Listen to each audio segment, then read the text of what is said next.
In this video, we dive deep into why Jonathan Lekkerimäki is becoming a pivotal narrative for the Vancouver Canucks as the season progresses.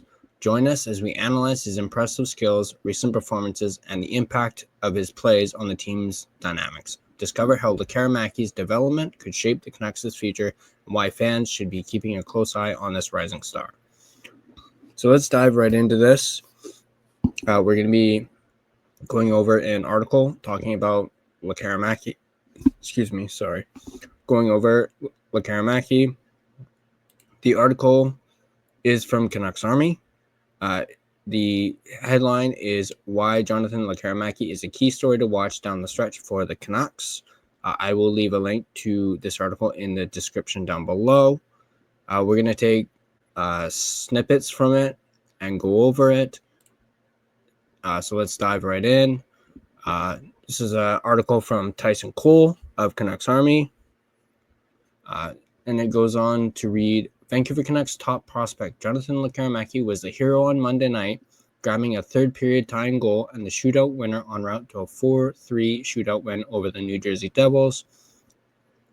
While much of the focus will be on the steep hill the Canucks have to climb to claw their way back into the second and final wildcard position, the growth of Lekkerimaki is going to be a key story to watch down the stretch.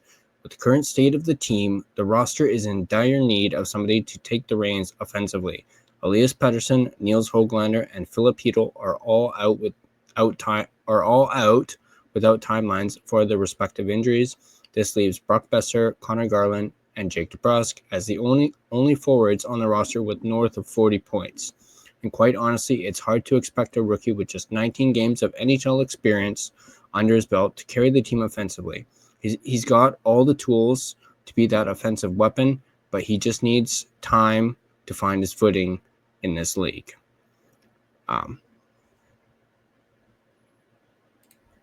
Thinking about that, obviously you can't expect, him to just light things up, as he is still technically a rookie, and that is a little too much pressure on him. Yes, he's got the talent and the skills to be a difference maker, but he's still, trying to find his groove in the NHL. He spent a majority of the season in the AHL, and yes, he tore it up in the AHL. There's no question about it, but obviously the AHL and the NHL are two completely different beasts. Everyone knows that. But let's talk about his performances as of late and his points the last few games that he has played. Obviously, it's a small sample size. In last 5 games, he's gotten 2 points. Last 10, he's gotten 3 points. Obviously, it's going to be tough to get points when you're on the fourth line like he was against New Jersey, yet he still played hero, and not only did he score during the game, but he also got the shootout winner. So it's very tough to accumulate points when you're playing on the fourth line.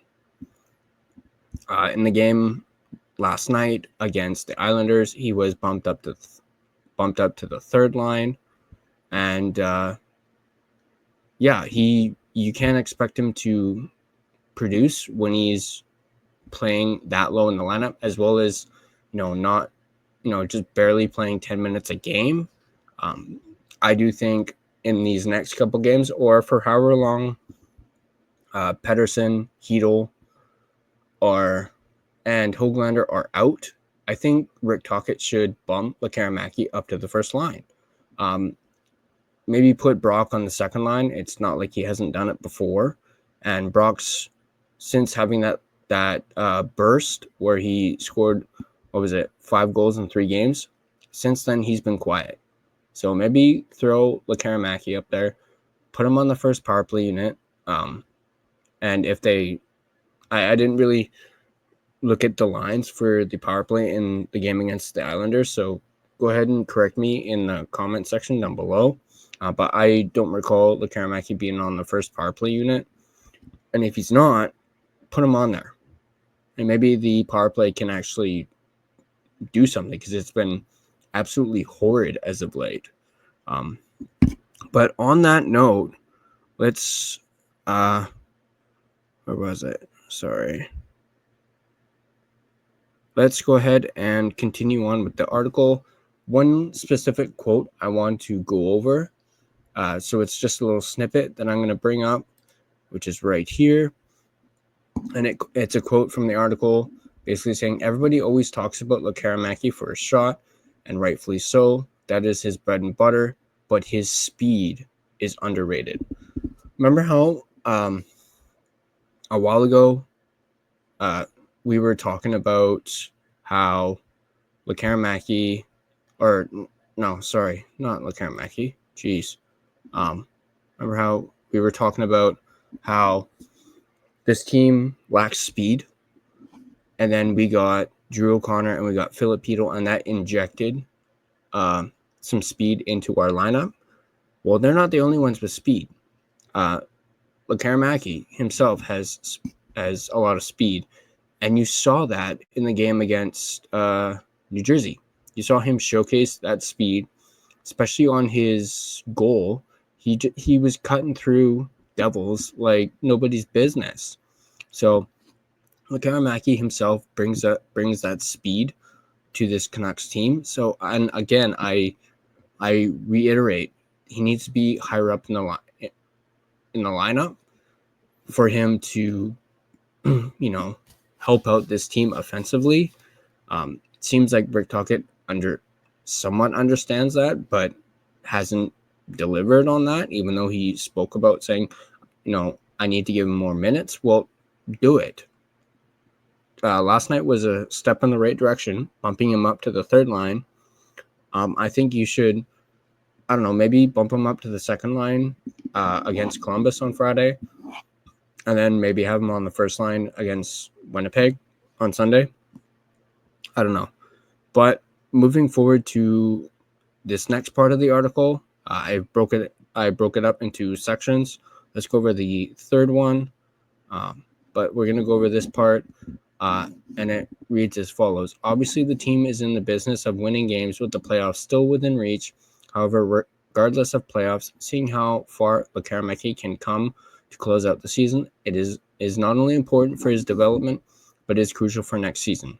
The Canucks head into next season with approximately $13 million of cap space. Here are the projected lines with players signed for next season.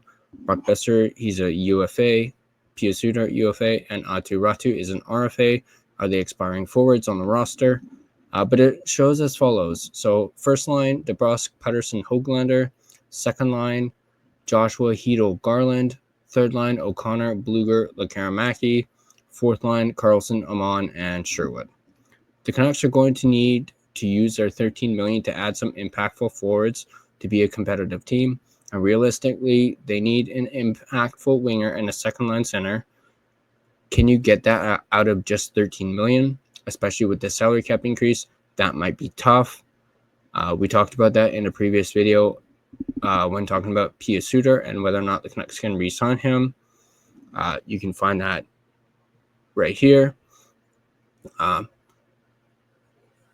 Where was I? Right. Second line center is the biggest need. And if Lekkerimaki can show well in the remaining 10 games, maybe he can be the impactful winger from within to help this team as early as next season. He's certainly shown the offensive flashes as he did against the Devils.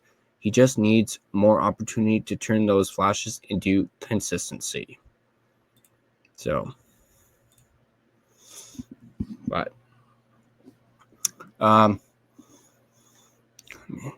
yeah, I think that's it for the on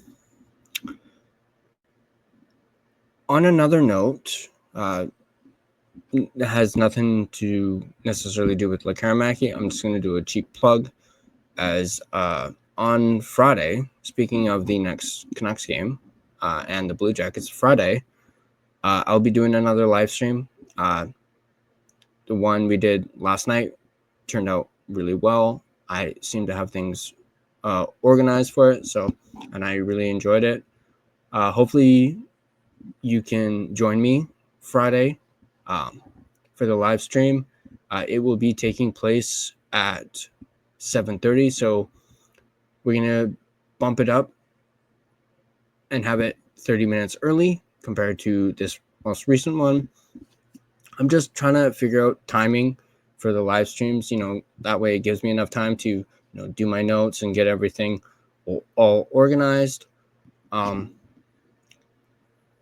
quick note for later today. This is probably going to be our only video for today. I'm probably going to make a bunch of shorts and have those uploaded onto the channel along with this video, just so there's some sort of content for you guys, as I am working today, so I won't be home until super late. But then I'll be back Friday for our live stream, and then Saturday as well I'll have some content coming out. So just wanted to let you guys know about that. And